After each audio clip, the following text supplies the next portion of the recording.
Alfie, look at me. Get on with it. Stop acting like a little girl. Alfie!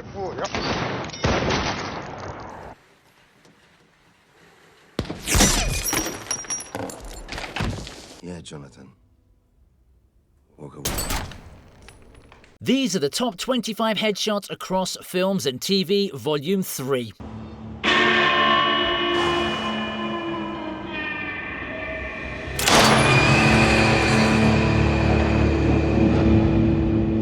I feel really bad kicking off today's list this way. I mean, the poor little horsey didn't deserve such a tragic end, but such is the life of a peeking freaking blinder. Yeah, I know that Dangerous was sick and all, but you've got to feel for the animal. Another thing to keep in mind is how extremely dramatized this moment is. We see it in the form of a quick flashback as Tommy explains to his son why he did what he did. The horse was sick, he was in pain.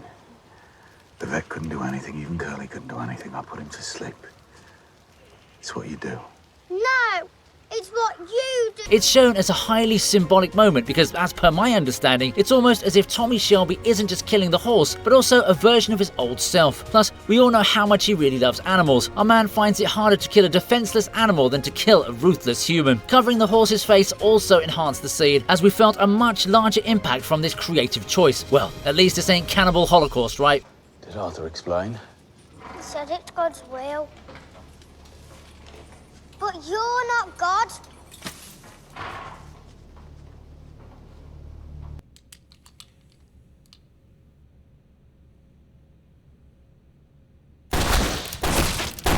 Up next is Vince Vaughn in a role that totally doesn't feel like Vince Vaughn at all. It's also an anticlimactic ending of sorts, although we're all somewhat led to believe that Bradley wasn't going to make it out of here alive. The headshot doesn't just end Bradley's life, but also the movie, which was pretty cool if we consider that we're watching everything unfold from the protagonist's perspective. Considering he literally drags a man's face across concrete not too long ago, this is far from the most brutal death in the film, but at the end of the day, it does feel abrupt.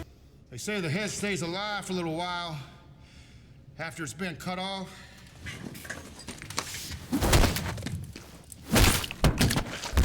Bradley's main objective was to ensure the safety of his family, so I guess he may have had no complaints, but I still can't believe this is the same dude who was in Wedding Crashers and The Internship. Also, the movie is pretty strange from a quality perspective if you ask me. It has the unique ability of somehow managing to look very realistic and cheesy at the same time. I guess that's to do with the budget, eh? We want to come see you. When can we come see you? I don't know when you'll be able to come visit here, but I'll try to figure that stuff out.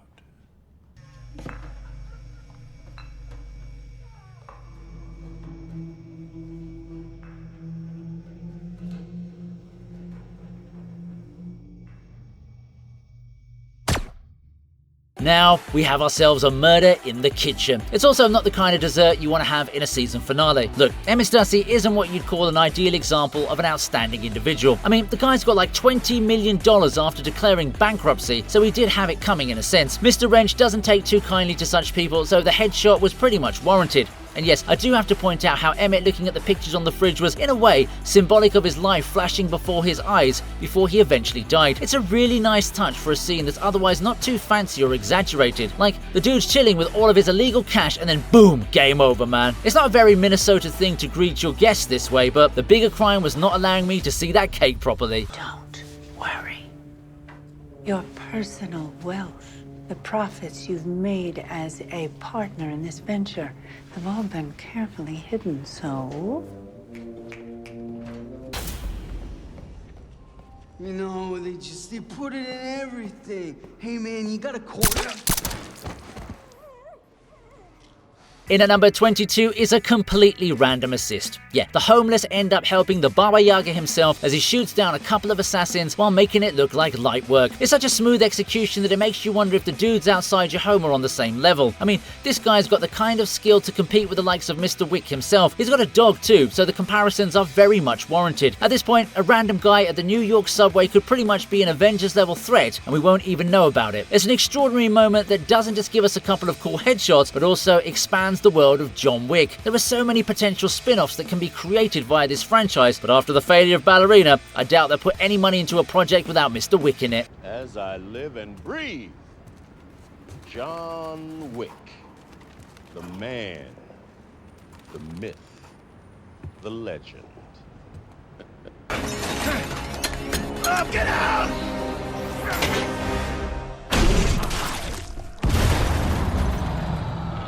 Up next is a movie that needs to be revived somehow. Elysium needs to be turned into a TV show or something, but I rarely get what I ask for, so let's enjoy this pretty brutal demolition job. The gore factor is dialed up to 1,000,000 as we see Kruger's face getting blown off in an extremely brutal fashion. It's the kind of scene that would make you want to throw up into your popcorn bucket, and kudos to the special effects team for doing such a good job here. It may not be a bullet or any weapon that's typical for a headshot, but a grenade blowing up in your face has got to be the most insane thing ever. You want to know what else is crazy? Kruger doesn't even die in this scene. Yeah, his face gets reconstructed later on, only for him to cause more of a mess afterwards. Max does take care of him in that moment, but there's no headshot there, so we'll just stick to the first time.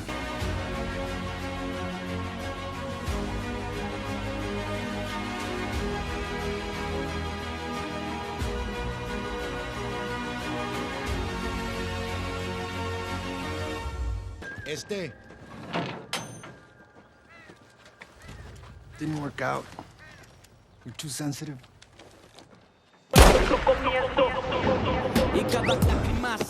Let it be known that Benicio del Toro is a bona fide badass. Yeah, you wouldn't mess with Lardo because he'll shoot you down just for a laugh. Well, in this case, the victim was Este, who just couldn't get into Lardo's good books. I mean, the guy did everything and was about to leave, but then Lardo decided to call him back just to shoot him in the face. And the worst part is that he simply told him it didn't work out because Este was too sensitive. Man, that's a really savage thing to tell someone before you take their life. I like how dramatized the whole thing was, even though the headshot wasn't shown explicitly. Also, it's so weird that Lardo looked as cool as he did doing such a heartless thing. Our man is an aura-farming menace. Don't shoot, please. Ophelia, I have a family. 3 little ones, you know. Please. What are you doing with my gun, you idiot?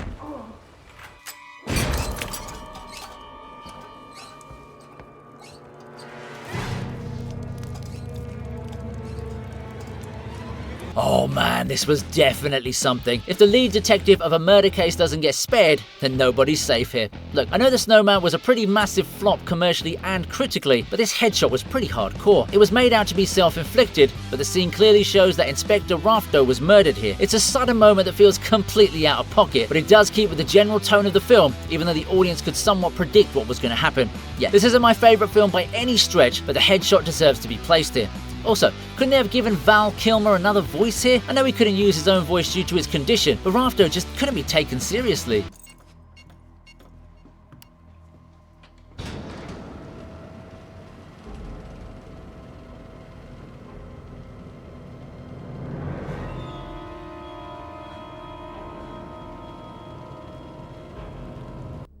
Oh. Be quiet.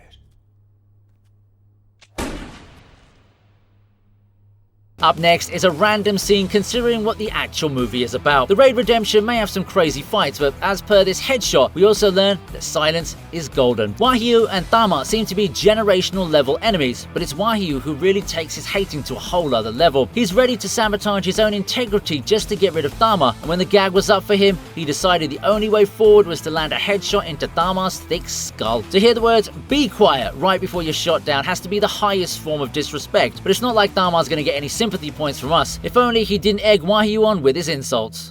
And if we're talking strength in numbers, we're talking a bullet. And I only need one for your f***ing head. You don't get it. You're already dead. You've been dead since I got the call from Reza. What the f*** are you doing? Conducting business. Look what we have here. Step aside Austin Powers because this parody's got quite a few kills, albeit accidental ones. 2015 Spy was clearly an attempt to revive the parody movies of the late 2000s, and it did do well enough to warrant the effort. You're a loud kisser. Excuse me? You're a loud kisser, and it's gross and unappealing. You look like some old toothless woman sucking the jelly out of a donut.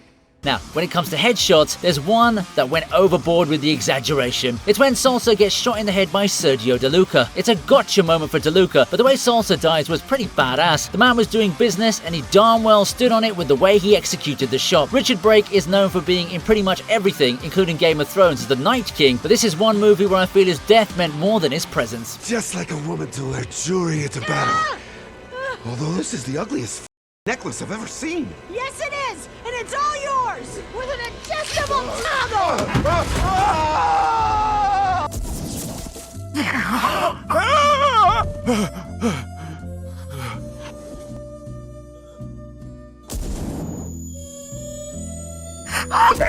In at number 16 is a unique sequence from Kill Bill Volume 1. It's animation at its finest in Hollywood because it's done by a Japanese studio. As a matter of fact, it's the same one that did Ghost in the Shell. It only makes the sequence better because Japanese anime, in my humble opinion, feels so much better visually and from a storytelling perspective too. Here we see the origin story of Orenishi, who's the most badass villain from this two-part series despite being a side character overall.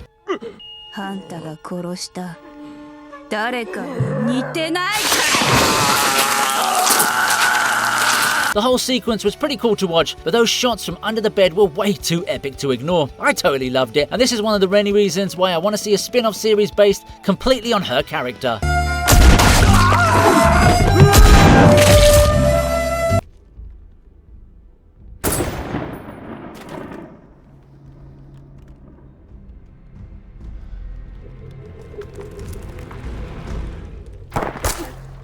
Up next is a sudden death which most of the audience didn't expect. Taking out a big name like Ben Affleck is definitely a choice, but I suppose he himself wouldn't have been happy to be rid of his misery there. After all, the man's got way too much to deal with in real life. Anyway, the final mountain shootout was an intense showdown with Red Fly making sure to at least take out one of his enemies before taking a bullet straight to his head. All in all, it's impressive to have gotten a Hollywood gunfight that doesn't have dumb macho dialogue, constant fully automatic fire, excessive dramatic music, and bad guys that are absolute and incompetent idiots.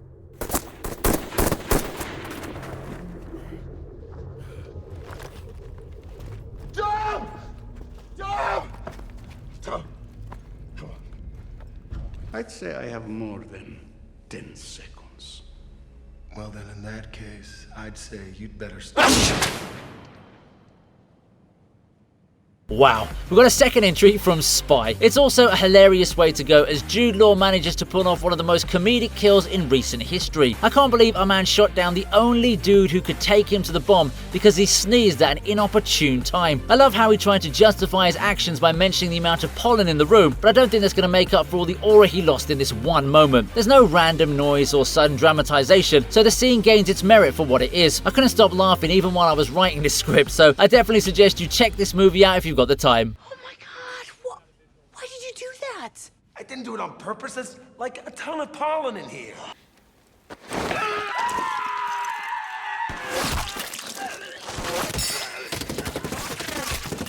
Jesus Christ, Mel Gibson sure knows how to shock his viewers. He gave us all a diabolical jump scare which may have seemed funny to some, but totally worked with the brutal exchange on top of the hill. Imagine you're trying to be as silent as possible, and then it all goes to waste when you see a random corpse suddenly screaming in your face because he wasn't dead in the first place. What gets me is how he gets shot in the middle of his scream, and the other soldier doesn't even get a chance to digest what happened because he gets shot down in a very painful manner right after. This kicks off some serious damages as we see lots of casualties after this moment.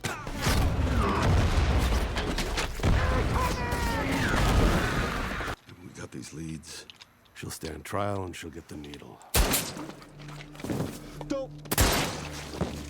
In at number 12 is a movie I only recently watched on Netflix. Hold the Dark is an okay movie in terms of the plot, but the malicious tone doesn't leave you till after the credits roll. Vernon wasn't messing around when he came to the morgue to pick up Bailey's body now, was he? The way he shot down the officers was savage and heartless, almost as if he'd been possessed with an innate desire to kill. He does it so quickly that you question if this is the same man who helped out that poor woman earlier in the movie when she was being attacked by Vernon's fellow soldier.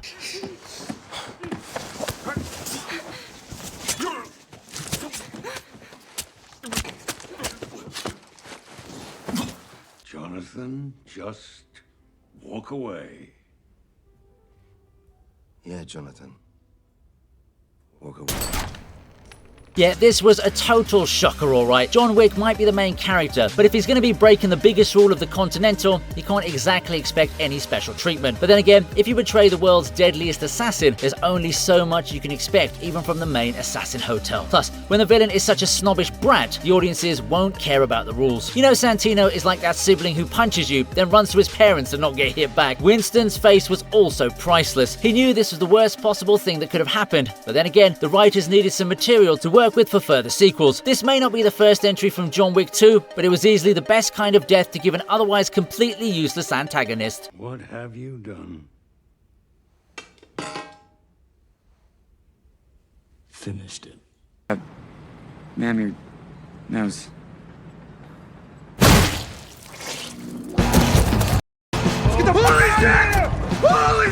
We're kicking off my top 10 with some insanely gory action. It's a scene that's become renowned for making eyes and heads pop, quite literally too. Rainer's sudden head explosion wasn't expected at all. I mean, it's only when we see the nosebleed that we begin to think that something's wrong. However, there's no time to even process this thought, as the very next thing is an insane death. Huey's freak out may have seemed funny at first, but it was pretty much the most normal reaction you could have to such a situation. The fact that this one moment ruined all the planning that went into the discussion before it had cemented the boys as top-tier television. Even though I personally feel it needs to be a bit more consistent with its storytelling. Our head's gonna explode! Frenchie, who do you know who can do that? No one! Our head's gonna explode! You know, I always thought I could escape it. Without seed coming. Without see you.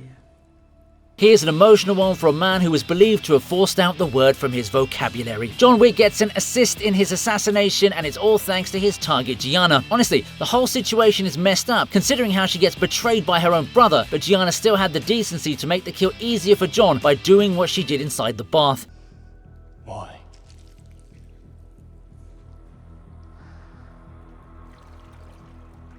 Because I lived my life my way.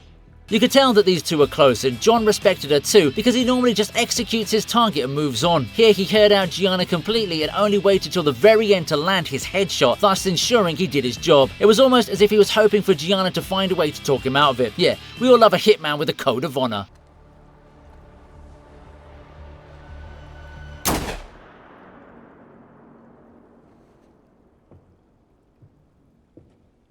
You gotta have an opinion. I mean, do you think that God came down from heaven and stopped the... Oh! What's happening? Oh, man! Man! Oh, man, I shot Marvin in the face. Why the f*** did you do that? Well, I didn't mean to do it. It was an accident. Up next is one of the most unbelievable moments in cinema. Like, this has to be the worst kind of luck anyone can have on the planet. Poor old Marvin was just minding his own business, but then Vincent just had to ask him for his opinion. The man didn't even want to get involved in a risky conversation, but that just led to him getting shot in the face. It's so tragic for Marvin, but it's the kind of dark comedy that made Pulp Fiction the gem it is today. Our boy could have still been alive had he just given his 2 cents on the matter, but I guess Tarantino loves making a mess of things, doesn't he? What's even more hilarious is how Vincent tries to put the blame on Jules by suggesting he went over a bump or something. Yeah, that's exactly how siblings trade accountability, don't they? Oh, man, I see some crazy shit in my time, but this... Chill out, man. I told you it was an accident. You went over a bump or something. Hey, the car ain't hit no bump.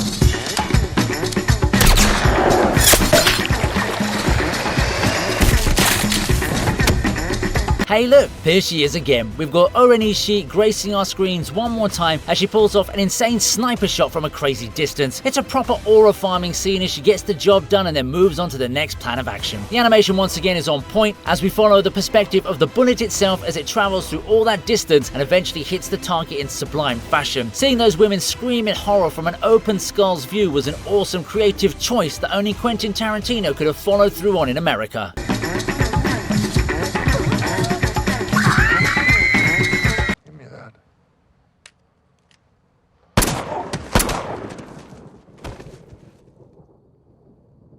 He may be known for his daytime kills, but Anton Chigurh executes at night as well. We see it here when he shows these men he does mind riding, well, I can't say the word, but you know what I'm referring to if you've seen the film. Mind riding. It's the old man who gets the headshot, but I feel I should include both victims because of how calmly and instantly Anton takes them out. It's typical of his psychopathic nature to do such a thing, and his replies are so straightforward that they baffle everyone. And to think that this role was almost going to go to someone else because Javier Bardem had scheduling issues. Will you hold still, please, sir?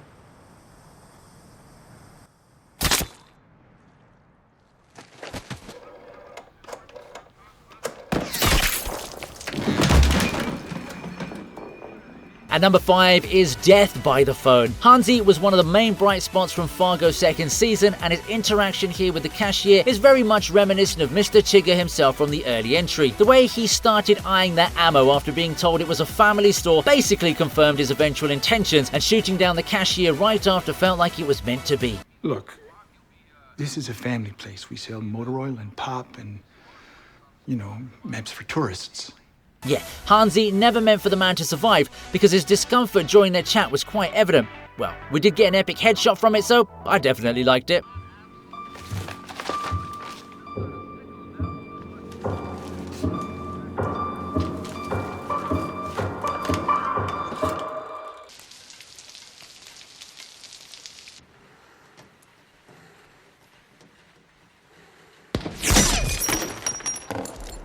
Up next is a classic case of Uno reverse. I mean, taking out the sniper with a headshot has got to be the ultimate flex in any scenario, whether it's a game or real life itself. In this case, it's in Steven Spielberg's war classic Saving Private Ryan. The stakes are pretty high, and the rainfall just makes everything so much more intense. I also love how there isn't any music blasting throughout the scene. The choice makes it more raw and realistic. The close-up of the water dripping from the rifle remaining still in the night right before the sniper gets shot is a bit haunting too. It's great cinematography, and as Martin Scorsese likes to put it, absolute cinema. Now, I know that the sniper gets shot down in epic fashion, and that's what got the scene here in the first place, but spare a thought for Vin Diesel. Man was all about family, but I guess that bullet was a bit too fast and furious for him.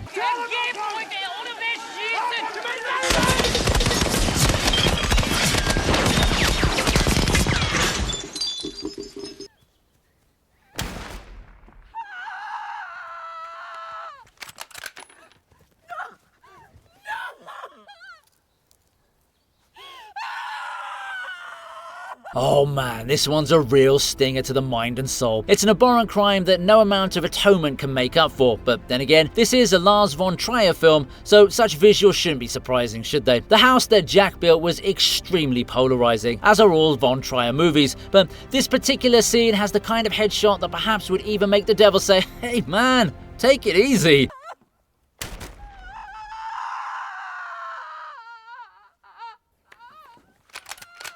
The whole scene in its entirety is actually even more disturbing than just the kills. Jack forces the mother to attend a picnic with the propped up corpses of her 2 young children. I mean, what's so heartbreaking is that she makes no effort to run at all. She's obviously realised that Jack intends to shoot her, but doesn't care because she's got no reason left to live now, has she? Her heart has already died, and this is why the sequence is so horrifying and harrowing to watch. I was left with such a sick feeling in my stomach after I watched this moment, but I guess it does take immense talent to be able to make such an evil act so unforgettable.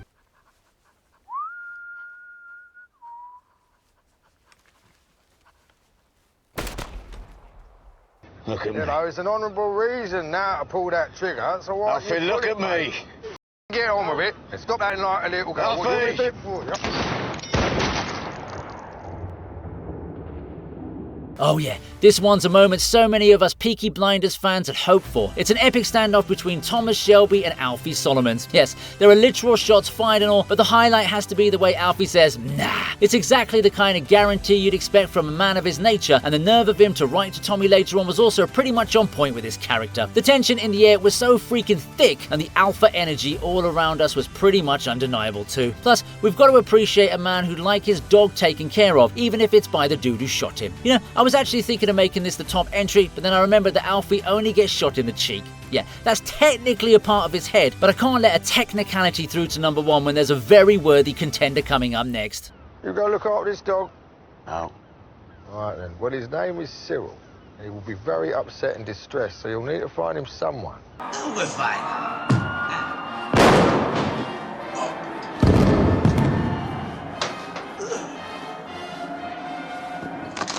Of course, the Godfather series is at number 1. It doesn't matter if it's Volume 3 or Volume 100, as long as it's a moment when Vito Corleone becomes the boss. It's definitely topping the list. It was quite refreshing to see Robert De Niro play a younger version of the Alpha Don in the Godfather sequel, as he gave us a lot more insight into what he was like when he was younger. Of course, a moment that shapes him up to become the ultimate gangster was when he had to take out Don Fanucci. The build-up to this assassination is great, and Fanucci almost innocently asking what Vito was carrying did add more depth to the significance of the the kill. It doesn't end at one shot either, because Fanucci is given a rather insulting and brutal farewell. Juxtaposing this with the people enjoying themselves outside was also a neat move by director Francis Ford Coppola. I also like how Fanucci presented himself as a powerful crime lord when in reality he's a nobody. The fact that he lived in a tiny apartment the same as everyone else makes me wonder why nobody except Vito realized it.